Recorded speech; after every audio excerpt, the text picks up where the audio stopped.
Pemirsa, Kementerian Pendidikan dan Kebudayaan berencana memberlakukan sekolah tatap muka pada semester genap tahun ajaran 2020-2021. Meski harus mendapat izin komite sekolah dan orang tua murid, sejumlah sekolah di Jakarta bersiap menerapkan protokol kesehatan ketat di lingkungan sekolah. Lalu bagaimana kesiapan sekolah di Jakarta menerapkan protokol kesehatan dan bagaimana tanggapan orang tua terkait pembelajaran tatap muka mulai Januari 2021 mendatang? Ya, informasi selengkapnya kami sajikan dalam laporan khas Vlog Gaza bersama Bayu Pradana.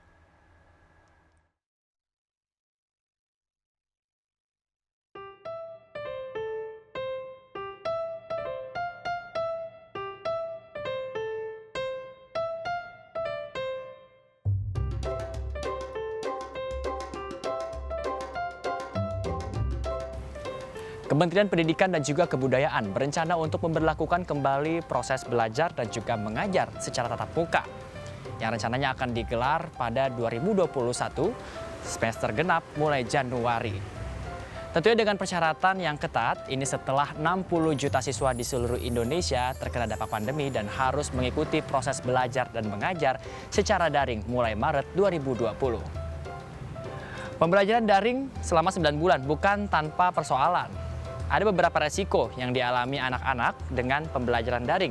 Di antaranya, putus sekolah, sampai resiko putus sekolah karena anak membantu keuangan keluarga, lalu resiko psikososial, sampai kekerasan pada anak. Lalu apa persyaratan dari sekolah untuk melakukan pembelajaran tatap muka kembali? Dan apakah sekolah-sekolah ini sudah siap untuk menyambut pembelajaran tatap muka? Langsung aja kita cari tahu.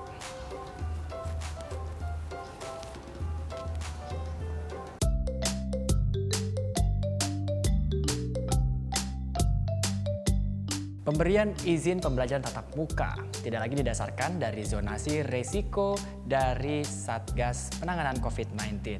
Tapi persyaratan ini diberikan dari Pemda, Kanwil, hingga ke Kementerian Agama atau Kemenak. Pihak sekolah juga wajib memenuhi daftar periksa, diantaranya dari komite sekolah dan juga persetujuan dari orang tua.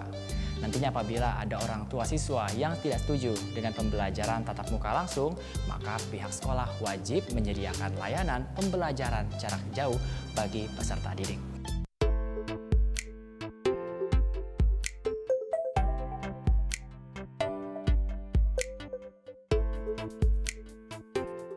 Nah, pemirsa, sekarang saya sudah berada di SDN 03 Menteng. Saya mau lihat nih, bagaimana kalau ada rencana sekolah dibuka lagi, bagaimana persiapan dari SDN 03 Menteng.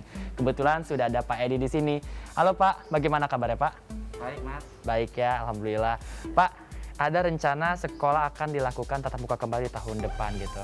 Gimana nih Pak, apa sudah rindu Pak melihat murid-murid berlari-lari di sekolah, berinteraksi? Iya, kalau rindu ya sangat rindu sekali. Sudah hampir 9 bulan ya kita ketemu dengan anak-anak.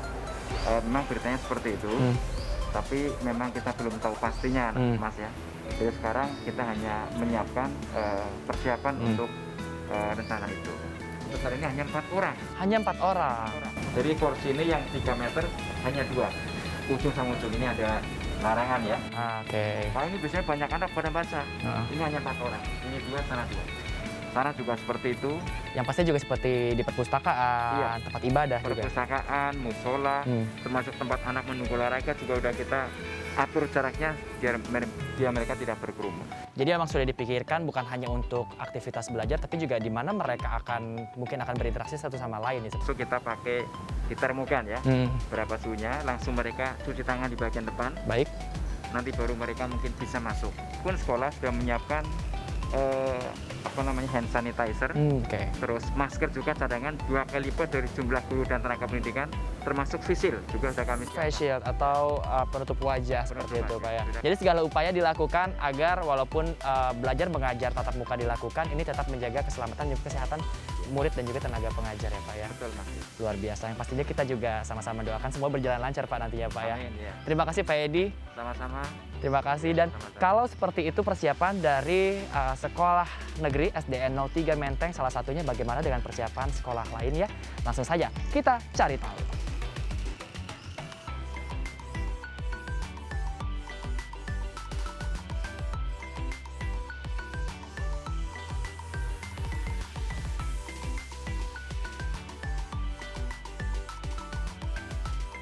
Nah, pemirsa, sekarang saya sudah berada di salah satu sekolah swasta di Pondok Cabe. Saya sudah ada di Mumtazah Islamic School nih.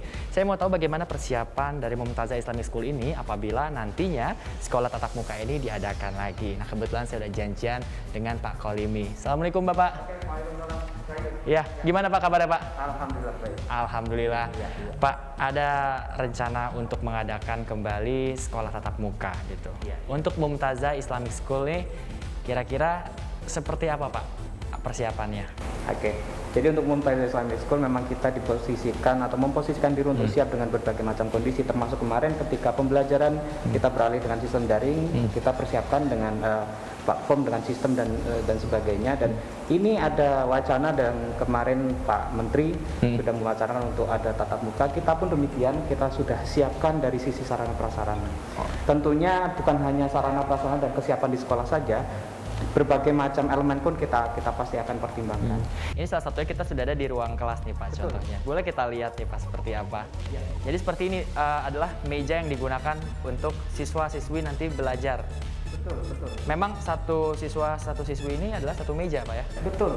Ini kita sedang persiapkan satu siswa satu meja, kemudian space-nya juga sesuai dengan kebijakan dan ketentuan. Kemudian kita nanti akan tambah di antara space ini kita akan beri benda transparan, baik itu plastik ataupun untuk menyekat ini ya Pak ya? Betul. Ya. Lalu ada yang berubah nggak Pak? Mungkin dari jumlah murid per kelasnya? Oh tentu, kita kan sistem rotasi ya, sistem shift. Kita maksimal nanti akan 50% dari total siswa yang... Saya jadi penasaran Pak, mau lihat fasilitas yang lainnya. Boleh kita jalan-jalan ya Pak ya? Silakan. Ayo Pak. Apa yang disetting untuk nantinya mempersiapkan pertemuan kembali Pak? Ya, Tetap muka kembali. Coba langsung masuk ke dalam. Boleh.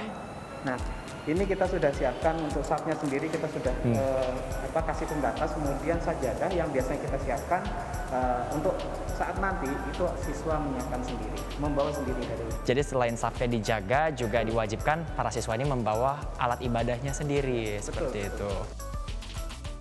Pada dasarnya saya setuju, dengan catatan sekolah harus mempersiapkan protokol kesehatan sesuai dengan aturan yang baik.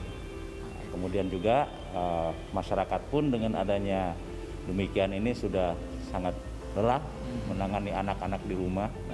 Dan juga pengaturan sistem pembelajarannya tidak full, tetapi umpama presentasi.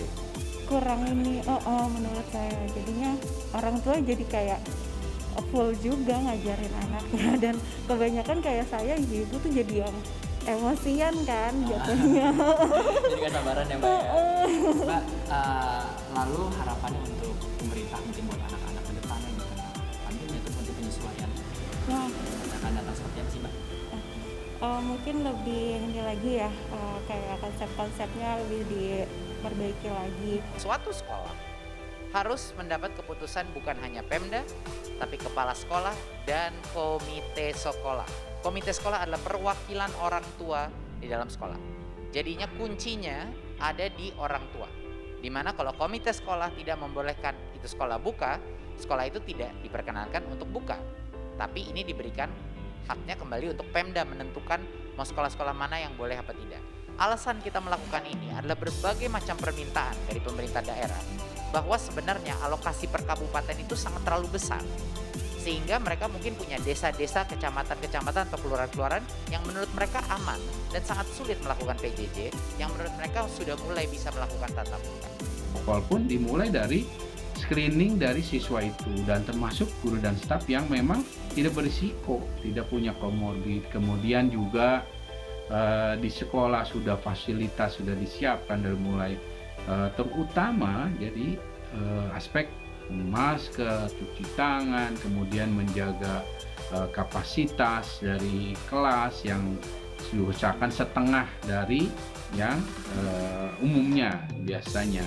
Jadi bisa dibagi 2 kelas, termasuk durasi juga disingkat. Ini harus didukung oleh semua pihak, tidak hanya sektor pendidikan saja, dan sektor pendidikan tentu menjadi bagian dari sektor lainnya, terutama dalam hal ini di-lead oleh sektor kesehatan untuk mengendalikan pandemi ini. Jadi tentu konsultasi koordinasi ini harus dilakukan dengan sektor kesehatan dan termasuk sektor lainnya ya, dari Pemda atau di pusat di Kementerian Dalam Negeri, dan masuk juga masalah transportasi, karena ini untuk juga meminimalisir keramaian ya, kepadatan lalu lintas, termasuk juga masalah mulai jam belajar dan selesai jam belajar ini diupayakan tidak ada waktu yang berbenturan sehingga tidak ada kepadatan atau untuk mengurangi interaksi.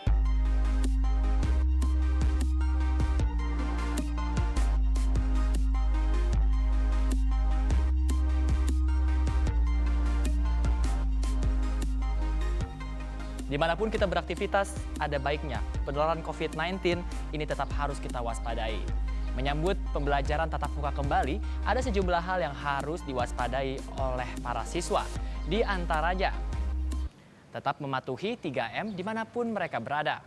Dan juga pastikan pulang sekolah tepat waktu dan menghindari berpergian di tempat keramaian. Serta membawa bekal sendiri untuk menjamin kesehatan dan juga gizi. Demikian Vloganza kali ini, Bayu Pradana, Randy Lukman, Dipo Andi Muharram melaporkan.